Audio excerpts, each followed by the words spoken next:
Oh my God, why me? Why did you allow this to happen to me? All my life, I tried to live right. I avoided trouble. I turned my back on temptation. I kept myself pure. And yet, this is how you repay me. I can't take this. I can't. If this is how life wants to treat me, then I swear I will not go down alone. Many years ago, in the crowded city of Port Harcourt, lived a young man named Daniel. He was known for his gentle heart and humble ways. Daniel had only one sibling, his younger brother David, and after the death of their parents, Daniel became both father and mother to him. He promised himself that David would never lack as long as he was alive. Even as a final year student at the University of Port Harcourt, Daniel carried this heavy responsibility with him. His mind was set on one thing: education. He believed schooling was his only key out of poverty and into a brighter life. Girls admired him. His height was on another level, clean face and quiet. His strength caught many eyes. But Daniel never gave room for romance. His only focus was books and his brother. But among those who noticed him was someone different: Anita. Anita was a young, beautiful lady, popular, and had a seductive kind of charm. She was used to getting whatever she wanted, and when Daniel rejected her advances of friendship, Anita's pride was cut deep. From that moment, she carried something dark inside her, a decision that would later change Daniel's life forever. One night, after a long evening in the library, Daniel began walking back to his hostel. The road was too quiet. The air felt heavy, like something unseen was watching. He hugged his bag close and quickened his steps. From the shadows, ladies stepped out. It was Anita and her gang. Daniel froze. "Anita, what is this? What do you want?" His voice trembled. Anita's lips curled into a cruel smile. "You think you can look down on me? You think you can say no to me? Like I'm nothing? Tonight you will learn the hard way." Before Daniel could react, they surrounded him. His cries for help were swallowed by the night. They dragged him into a dark corner. And there, something unspeakable happened. Something that broke Daniel's body and crushed his spirit.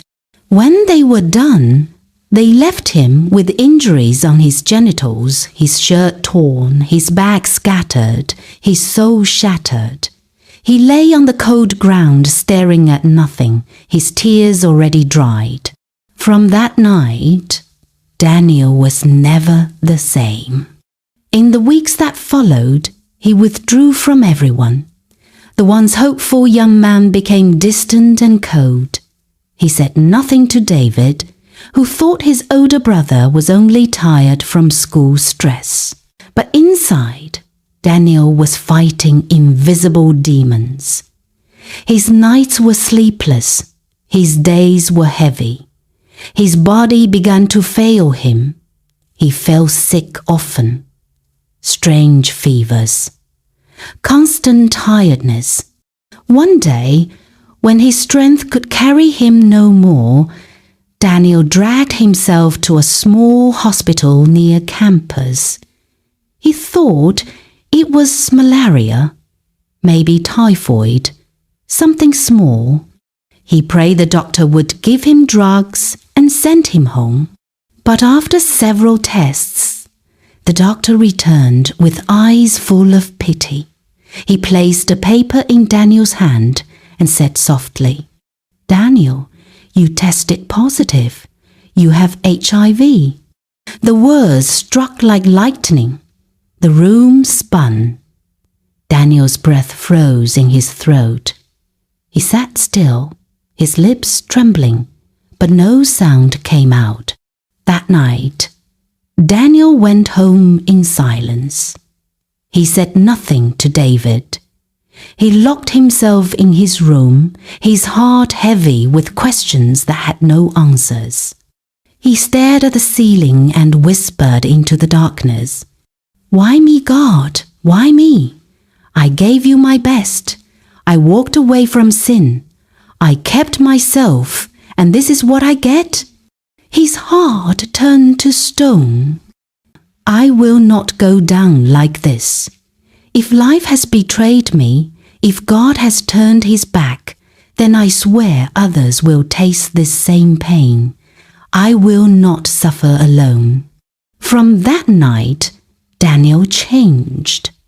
On the outside, he looked calm, but inside, something dangerous had been born. Daniel changed overnight. The plain jeans and simple shirts he once wore were gone. He wore tight pencil trousers, designer shirts, shiny shoes, and bold colors that screamed for attention. He started carrying himself differently, walking into places with a confidence that wasn't really his, but one he forced on. His younger brother David noticed. "Brother, since when do you dress like this?" David asked, frowning as Daniel adjusted his gold chain in the mirror. Daniel forced a smile. "Times change, David. Don't worry about me."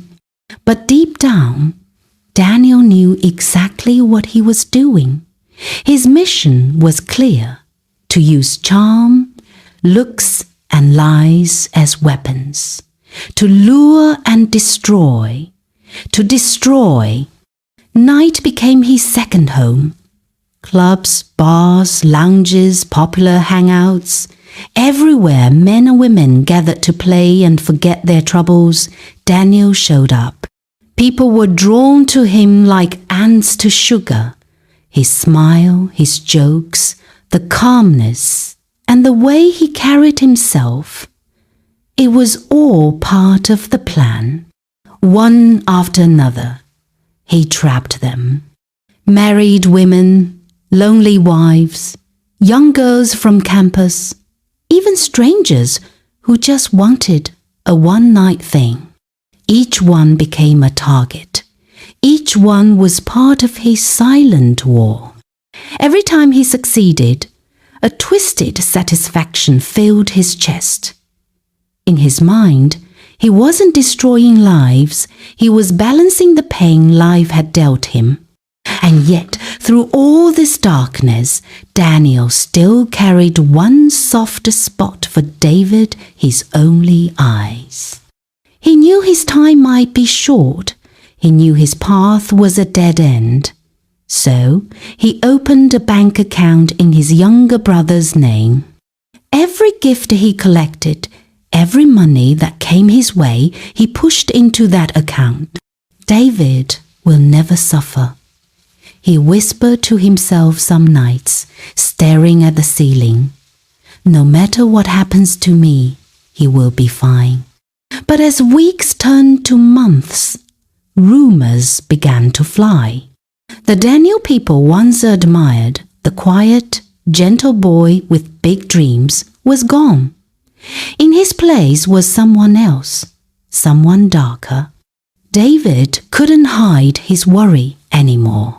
One evening, as Daniel sprayed cologne and buttoned up a flashy red shirt, David stood by the door, his face sad. "Brother, what are you doing to yourself?" he said softly. "This isn't you. I know you're hurting, but this path, it will only bring more pain." Daniel's hands froze for a moment. Then he turned, his eyes hard. "You don't understand, David. Nobody does. Just leave me alone. Time will explain everything."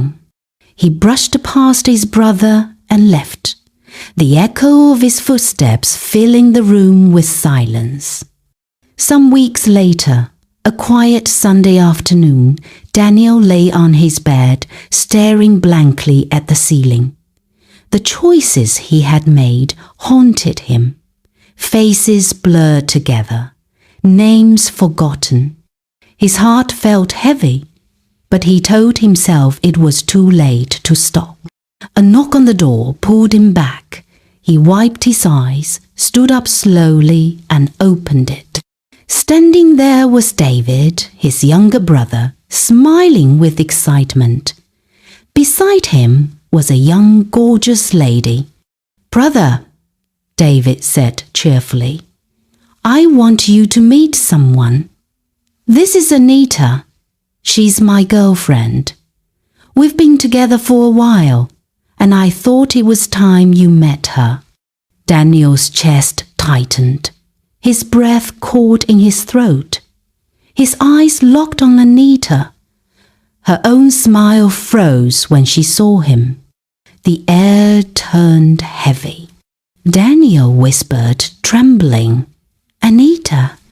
David frowned, looking between them. You know her?"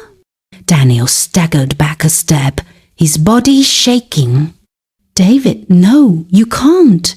You can't be with her." David's smile faded. His brows furrowed. "Why? What's going on? Why are you acting like this?"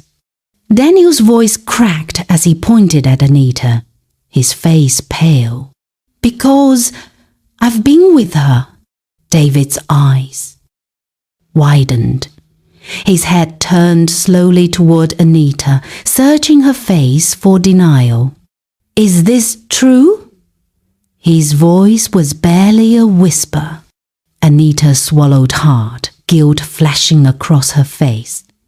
"David, I didn't know. I swear I had no idea he was your brother."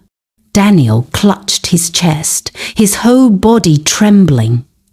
His eyes burned as he asked, "David, have you been with her intimately?" David's face drained of color. He hesitated, then nodded slowly. "Yes." At that moment, Daniel's world shattered. His knees buckled, and he collapsed to the floor. "Brother!" David cried, rushing to his side.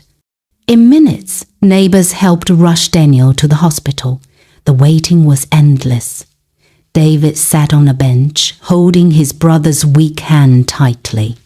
Anita stood in a corner, silent and pale, her heart pounding with guilt.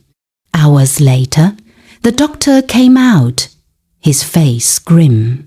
He motioned them into his office. He cleared his throat. "From the tests we've conducted, I'm sorry to say Daniel is HIV positive." The words crashed like thunder. David's mouth dropped open. His hands trembled as he clutched his brother's arm. Anita staggered back, tears filling her eyes. The doctor continued, turning to them both. "Because of this, you both need to be tested immediately. If there has been any exposure, it is important we act quickly." David's heart pounded so loudly he thought it would break his chest. With shaking hands, he agreed. Anita too, though her face was full of fear. The wait for results felt like forever. David sat silently, staring at his palms. Anita leaned against the wall, tears slipping down her face. Daniel lay on the bed, his eyes closed, listening to their shallow, heavy breathing. The truth was about to tear everything apart. Finally, the doctor walked back into the room, holding the results in his hand. His face was heavy, his eyes tired. He looked at Anita first. I'm afraid you are HIV positive. The words dropped like a hammer. Anita slumped into the chair, covering her face with her hands. A broken cry escaped her lips as her shoulders shook. David gasped loudly, his heart sinking. He turned to his brother, his eyes red with tears. Daniel, how? Why didn't you tell me? And besides, how did you even get this virus? Daniel turned his face away, shame written across every line of his body. His lips trembled as the truth fought its way out. David, he whispered, his voice low and shaky. I didn't want to tell you. I was gang-attacked and raped. That night, when I came back broken and in pains, I couldn't speak. I felt dirty. I felt ashamed. I carried it inside and it ate me alive. The pain grew heavier every day until anger took over.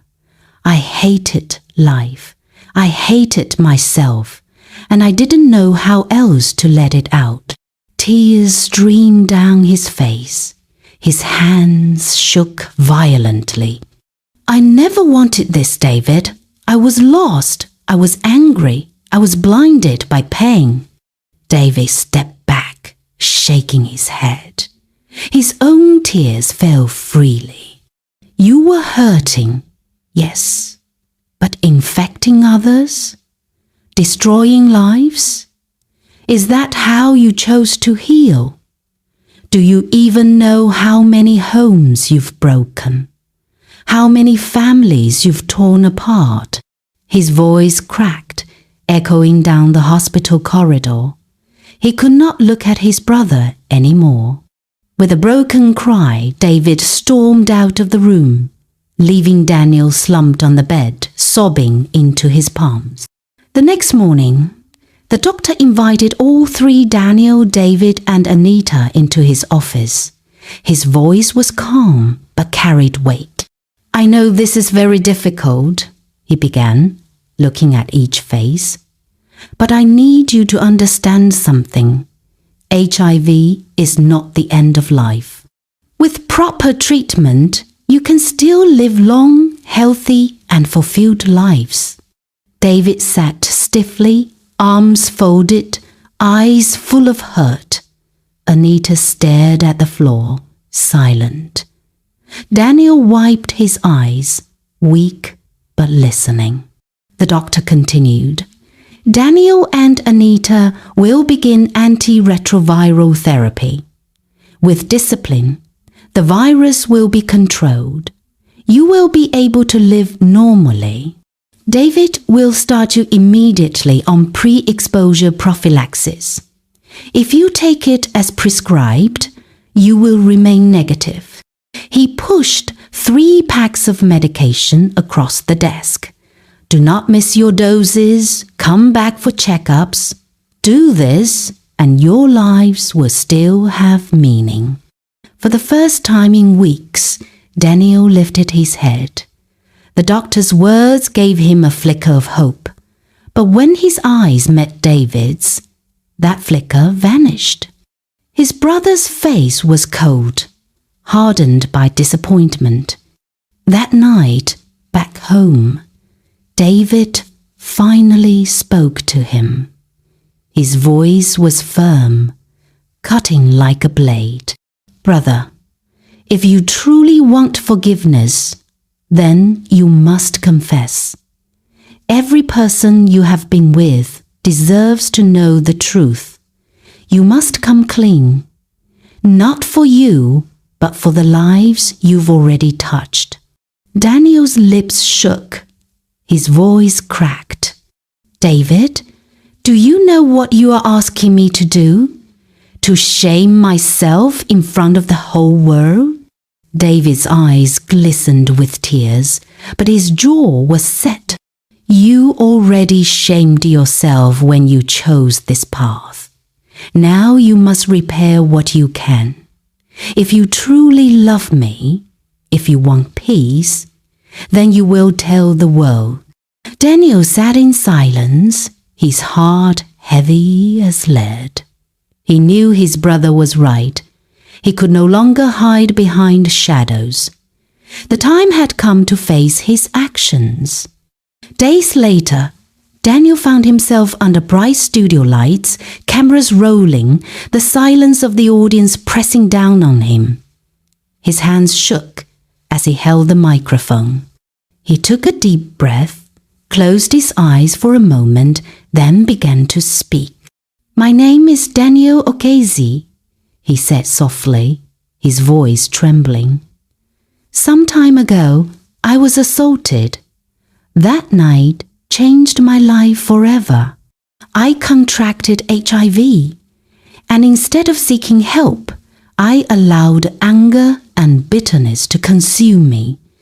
I made a terrible mistake. I spread my pain to others.